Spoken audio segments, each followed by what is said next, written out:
Welcome to Voice of Nagaland News. Aji Voice of Nagaland News Dimapur Town Hall te aigina ase. Amir sope janaishna District Administration bra Dimapur Chumukitima aru Newland District te edo ILP to implement kurigina olop sal hoise. Holibi itu implement kurigina bi phal bra function nakra do ami khan tikole pari ase. ILP to kile important ase kushukule do ami khan naka indigenous culture hobi nolibi tradition to preserve kurigina rakholi nimite edu to ekta important ase. Holibi ami kan saigena jeshugule do ILP Dimapur share de sagena jeshugule do pishipak non locals kan ILP natagi gena takan Dimapur share de pui takabi ami kan tikule pare ase. Edu lago oporte time to time district administration kan hobi check post kan kita kan check kuri deki but still then edu ILP to power implement nokra do ami kan tikule pare ase. To edu laga related te achi Naga Student Federation Canberra 2-day national seminar on the Bengal Eastern Frontier Regulation PERF 1983 town hall de organize kurina ase. Aru itu do kwa nishina Naga Student Federation kan Inner Line Regulation Commission kalode coordinate kurigina itu 2-day seminar do organize kurina ase. Aru aji day 1 day ji laga seminar itu day 1 day program de sagena jashugule do special invitee do inno Abhijit Sinha IAS Home Commissioner Government of Nagaland ase. Aru aji laga itu seminar de attend kole nimite civil society organization kan hobi aru school students kan sopi ahigina attend kole ase to ibi aji laga itu day 1 seminar laga opportunity details pra sai saw. Delegates, participants, invitees, observers, members of the media fraternity, ladies and gentlemen. It is my privilege to welcome to you to this town hall here in Dimapur for day 1 of the very important 2-day national seminar on the awareness of Bengal Eastern Frontier Regulation 1873. My name is Ilundang, K. Ilundang, and I am honored to serve as your chairperson and moderator for this morning's proceedings. Faiths and traditions live together in peace and mutual respect. For generations, the Naga people have welcomed everyone without judging anyone by religion, race, or background. Across our land, one will find temples, mosques, churches, and other places of worship existing side by side under the spirit of oneness and harmony. Today, in order for this spirit to persist, to preserve the fabric of this social and cultural balance, for the Naga people and for the rest of the indigenous populace of the Northeast region, the Bengal Eastern Frontier Regulation of 1873 becomes not just an administrative necessity. It acts as the primary instrument of protection.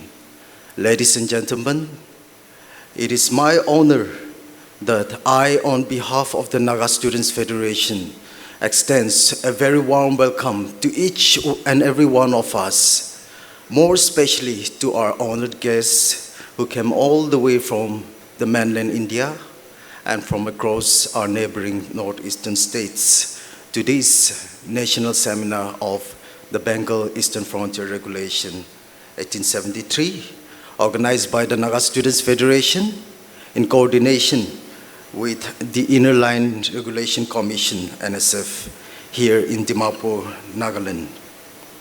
Today, we are opening a multinational discourse on a law that has survived for more than a century and a half, on a discourse on the contemporary relevance of the BEFR 1873. For the Naga people, the Inner Line is more than just an administrative line on a map. It represents an existential iron dome to safeguard against unregulated demographic outbreak. The Naga Students Federation believes that demographic questions must be approached through lawful, practical, and constitutionally responsible mechanisms. With this insight, this seminar has been structured deliberately into three broad questions. What is the historical and administrative relevance of the BEFR? How is it being implemented on the ground? And lastly, how does it interact with constitutional rights and indigenous protections? In the long run, it is the endeavor of the Federation that the BEFR and its ILP mechanism will face tough adoption by a tough, honest government, enforced by a tough, honest bureaucracy, and backed by a tough, honest public. With these words, I once again welcome each and every one of us to this two-day national seminar on the Bengal Eastern Frontier Regulation, 1873. I also take this privilege to formally introduce our distinguished guest speakers, special invitees, and other esteemed functionaries of this national seminar. We are deeply honored by their presence and their willingness to join us to share their experience, their knowledge, and perspectives on the contemporary relevance and implementation of the Bengal Eastern Frontier Regulation 1873. So, as you are all aware, this BFR, it's a very old legislation, more than 150 years. And as the former speaker just said, that when the Britishers brought it, they had brought with a very different purpose. If you see the preamble says peace and government. I mean, if you see the preamble, that is the reason why they brought this. So, when independence came, we all had a choice whether to continue this pre-independence British era instrument or retain it. And consciously at that point of time, we decided that we should carry on with the regulations. So under the adaptation of Laws Order of 1950, independent India adopted this BFR along with many other pre-British era acts, and the term British subjects was replaced with citizens of India. So that was one important step. At that point of time it was taken. And because that time also, when India got independence, it was realized that though it was brought for some purpose, but it had a strong legacy of ensuring that demographic imbalance or pressure, which happens to any minority community or small community, more so indigenous community. So that at that point of time, it was already effective for the last 80 years before the independence. It had some positive effect, and it was realized that this should be continued. So that way BFR continued. Of course, as pointed out by Dr. Samajwal, like some areas were also taken out also later on. Because if we see the history of this, areas have been added and taken out. I mean, from point to point, time to time. Nagaland also, some areas somehow, because of some reasons, for a long time, it was not there, but that will come later. But Arunachal Pradesh, Mizoram, it has been all throughout. And Manipur also, one of the latest, the most recent one, just 7 years back, it came there. So Arunachal Pradesh, Mizoram, Nagaland, and now Manipur, where you have inner line all throughout. Assam, some parts were there long time back, but over a period of time, those areas were taken out.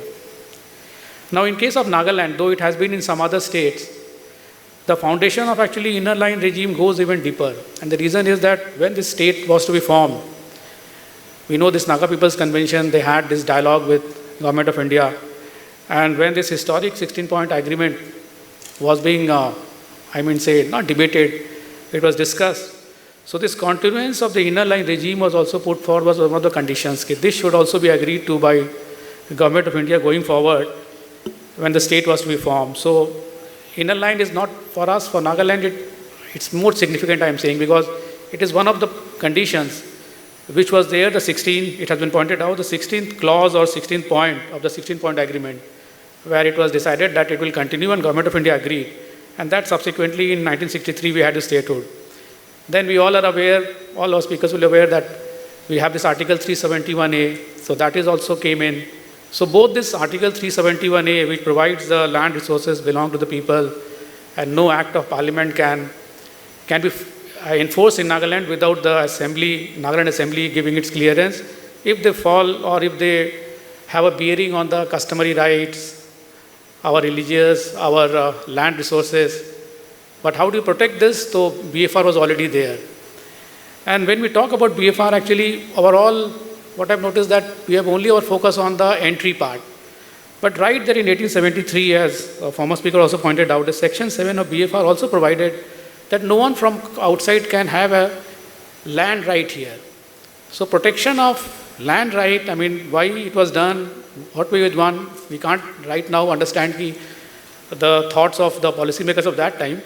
But somehow this was also incorporated, that nobody, any person who is not a native of the districts named in the regulation cannot acquire land or its products. So this, I would say, is an even more powerful and better provision for the indigenous people than the first one. First one, of course, you stop. But you should also ensure that their land, at that time the land is the most important thing, 2 centuries back, 1.5 centuries back. So this asset of the people should be protected. And this somehow found a mention in this BFR. So this, I would say, if you ask me, this is the most important thing besides not allowing entry to demographic pressure you manage, I mean, so that you ensure that the indigenous community protect that way. But this land right, that no tribal line should be inalienated. You should not allow that tribal land rights to pass on to others. So that somehow found a mention and we have managed that. So it is, I feel, the most important point here now. So when the Nagaland got created in 1963, a part of the Dimapur, because of various reasons and the way it had got settled, somehow for many decades, this ILP was not enforced here. In fact, this thing is a product of CA only. When CA was being about to be implemented at that time, because of various reasons, and of course, people were, the civil society organizations were also raising concerns that one should be extending to Dimapur also. So in 2019, December, this was also extended. So Dimapur was brought under ILP only in 2019. Not entire Dimapur, some parts of Dimapur were out. So that was done.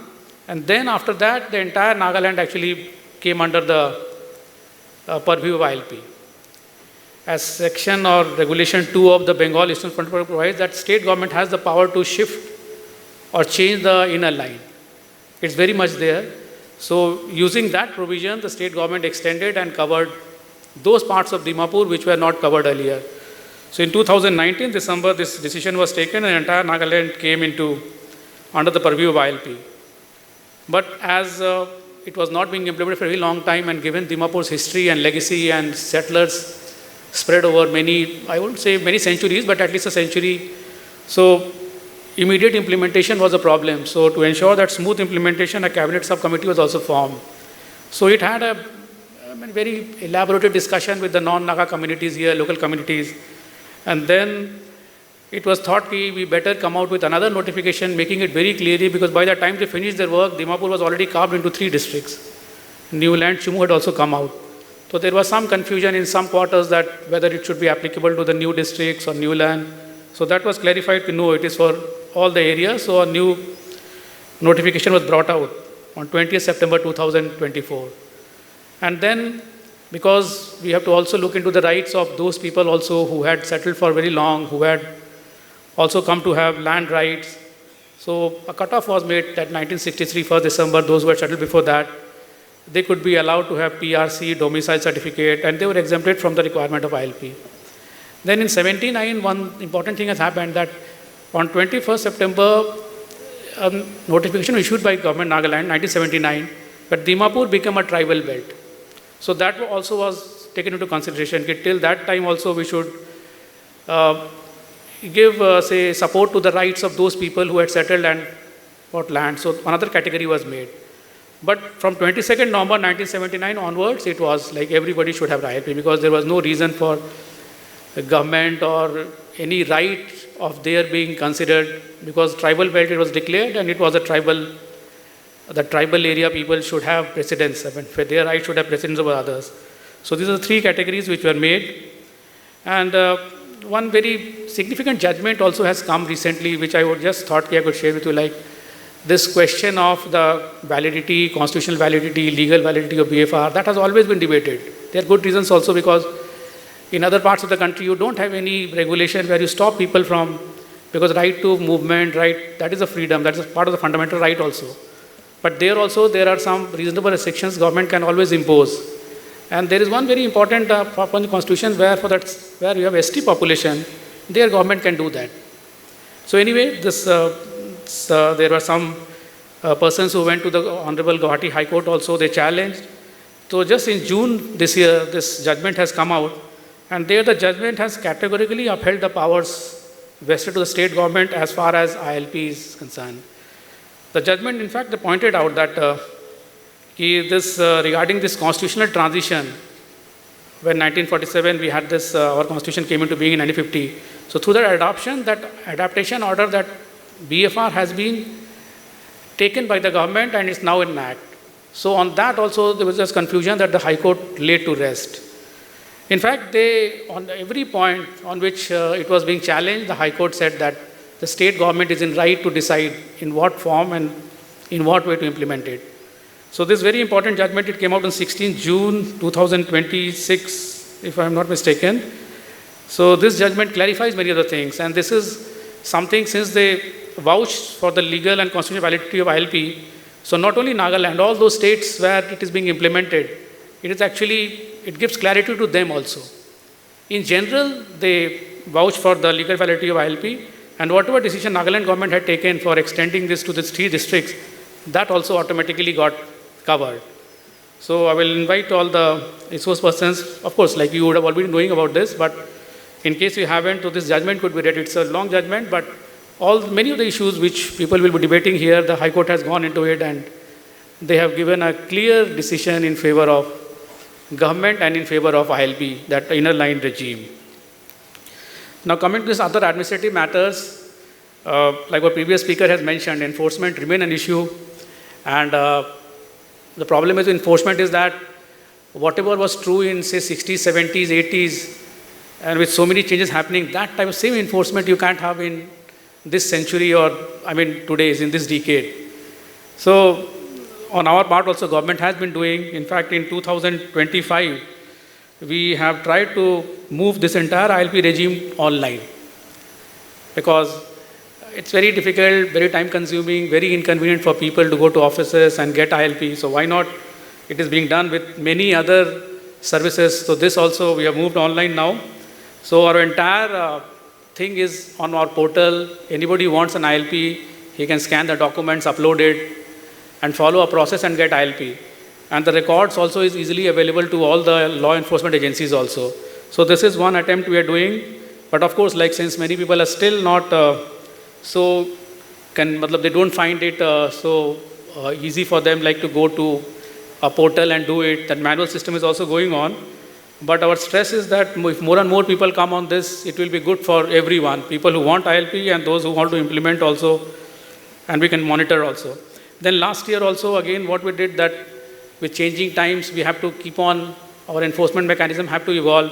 So many new categories of people also, like Dimapur, since it happens to be on the border of Assam and other states, a lot of floating population we have, which actually is not in so much in Manipur, I'm saying. Like why this logistics problems of implementing is more in Nagaland than in other states, because for a very, very long time, one part of Nagaland, or some areas of Nagaland bordering Assam, there was no enforcement by ILP, and with a lot of floating population, we had a railway head right from 1930 or 20, we had a railway head, then we have airport where a lot of people from other districts come Assam, they come in. So all these things, and then we have a lot of population who pass through Nagaland and go to Manipur. So that way the location of Nagaland, and especially these parts, did not allow that type of regimented enforcement of ILP. There were some good reasons also. So now this under the floating population, then all these people business who come from the other districts, do the business, go back. So those have also been incorporated. Some provision we have made for them also, and clear simplified processes we have made for them. Because we have to take into account the peculiarities and special requirements of each such category. So that we have done. It is about a year-old notification. We are still working on it. But all these categories we have already put on our portal. You can kindly visit our portal and just have a look. And then these guest houses, hotels, resorts, homestays, where people come from outside, basically tourists only come. So right now for tourists, so right from 2020 or 21, we had a system where they were allowed to have online ILP. So they are having it, but we have given the owners to these hotels and homestays also that they should also be reporting. Not only the foreign nationals. Foreign nationals have a very good system, like wherever they go, they have to report to the FRO and ready-made documentation happens. So why not for these people also who come to stay in the hotels and homestays, they should also be, the hotel owners should be passing on the information to the police or the local administrative officers. Then one step ahead also we are going, we are also trying, but this has to be looked into, like house owners who rent out their premises. They should be careful to rent out premises to people who have ILP. And then whosoever is staying here, they should be, the report should come. Now the underlying intent of all these measures is that to involve all the stakeholders, because government on its own or only alone, I mean they can't manage this, that monitoring part. So all the other stakeholders also who have an equal stake in this, that it should run properly, and if more effort is given, it's not only for run properly, but it's actually to safeguard your interest. So they should also come forward. This indigenous people who are having these homestays, houses, they should also come forward and help us. So the BFR as a regulation, as I would say, has it seen its fair share of analysis, academic scrutiny and public debates. But as we have seen that everywhere, it has finally come out that there is nothing wrong or nothing illegal or nothing, there's nothing like it can't be implemented. It has to be there, and the legacy of the last 150 years, it is a very strong legacy. So it has to continue, and our effort should be to keep on improving upon it, I mean the enforcement part. So, and one more thing, like ILP, as my former speaker also pointed out, it has never been like to exclude or prohibit the entry of outside the state. It's not something like you can't come. If anybody wants to come, he's all welcome, but he has to follow a process, go through a system, I mean, identify who he is, who she is, and then take a permit and go through the system. Is very easy, and I mean, it's very convenient. So it's only a regulatory mechanism. We are not creating any barriers like you can't come, or Nagaland or these inner line states, nobody can come ever. No. Just like if anybody goes to any, say, particular, for example, in many parks also, for example, I'm just saying, for example, like where somebody is asking some fees to be paid or just to submit document. It's not that somebody is being stopped to go to that park area or any area, but one process has to be followed. And the reason is that the people who are living inside these areas, they are all indigenous communities. They are in ultra minority, I would say. If you compare entire India, the population of every tribe here would be in lakhs only, where others are in crores. So this BFR, which is some sort of instrument to ensure that they are safeguarded, their interests safeguarded. So a harmonious balance, of course, we can look into. We know that in this era, if one is too restrictive, or one makes things very difficult for somebody to come, it will ultimately have an impact on your progress and development. I mean, that goes without saying. I mean, if you make something like too difficult for people to come in, with so many checks and rigorous checks, which some may be very unnecessary, then people may just avoid coming. That also has to be looked into. And then it's not that in today's world, one can just live on his own and survive. One is so interconnected that for every small thing, even big thing, you have to remain dependent on so many other communities and so many other groups that you have to welcome them and bring a network with them, and then only you can survive and grow. So, in conclusion, like I'm very confident the seminar will bring out not was one facet or two facets, but all the facets of inner line regime as we know it, and those crucial insights also, which I'm happy to know that NSF is compiling. And I'm sure that once you do that and we come to know what all has been spoken and what insights have been gathered, it will help in our endeavors to evolve a more balanced, holistic, and effective implementation framework.